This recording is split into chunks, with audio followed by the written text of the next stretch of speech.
السلام علیکم ورحمۃ اللہ وبرکاتہ۔ کیسے ناظرین اور سامعین، امید ہے کہ آپ خیریت و عافیت سے ہوں گے۔ بعض لوگ یہ کہہ دیتے ہیں کہ تعویذ کا پہننا شرک ہے، رقیہ نہیں پہننا چاہیے، تعویذ کا پہننا شرک ہے، حرام ہے۔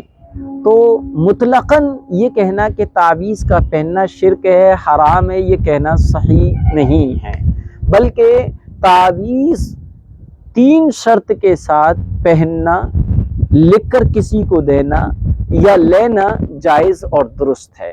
سب سے پہلی شرط یہ کہ تعویذ جس جائز مقصد کے لیے لیا گیا ہو، یعنی کسی ناجائز مقصد کے لیے ہرگز نہ لیا گیا ہو، کیونکہ ناجائز مقصد کے لیے بنائے گئے تعویذ جو ہے دوسرے کو ایذا اور دوسرے کے درمیان اختلاف اور تفریق ڈلوانا، جو کہ کبیرہ گناہوں میں سے ہے۔ لہذا اس صورت میں قرآنی آیات کو تعویذ کے طور پر استعمال کرنا یہ اور زیادہ بڑا گناہ ہو جاتا ہے۔ تو تعویذ پہننے کی پہلی شرط یہ ہے کہ جائز مقصد کے لیے ہو۔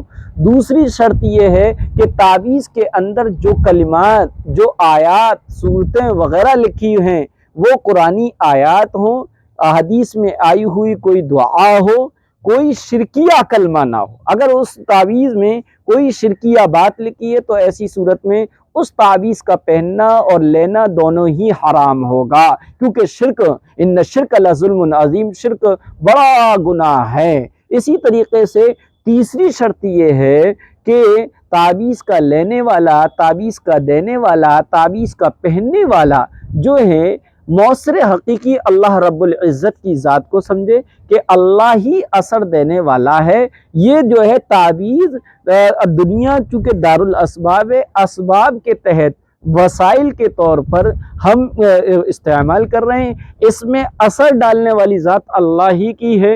ان 3 شرطوں کے ساتھ تعویذ کا پہننا جائز ہے۔ کیا ہیں 3 شرطیں؟ پہلی شرط جائز مقصد کے لیے ہو، دوسری شرط جو ہے اس تعویذ میں لکھی گئی عبارات اور الفاظ قرآنی آیات یا صورتیں ہوں یا احادیث میں آئی ہوئی دعا ہو، تیسری شرط کہ تعویذ لینے اور دینے والا اللہ رب العزت کی ذات کو ہی مؤثر سمجھے، مؤثر حقیقی اللہ ہی کو سمجھے۔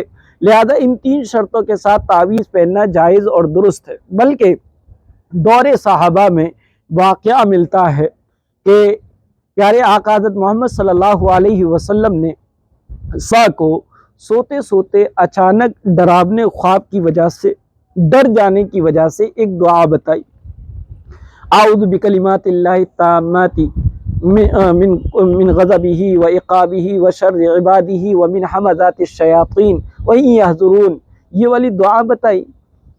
صحابہ اکرام نے اس دعا کو یاد کر لیا۔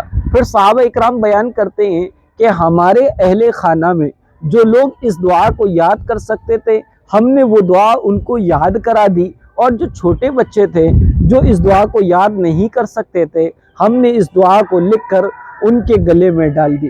لہذا اس عمل صحابہ سے یہ ثابت ہوا کہ تعویذ 3 شرط کے ساتھ پہننا جائز ہے۔ اس کو جو شرک کہتے ہیں، مطلقاً جو شرک کہتے ہیں وہ بالکل غلط ہے۔ ہاں، شرک وہ اور حرام وہ تعویذ کا پہننا ہے جس میں کلمات کفر ہوں، جو ناجائز مقصد کے لیے ہو، جو اس کو تعویذ ہی کو مؤثر سمجھا جائے، اللہ رب العزت کی ذات سے نظر ہٹا کر تعویذ ہی کو سب کو سمجھا جائے، تو ایسی صورت میں تعویذ کا پہننا شرک ہوگا۔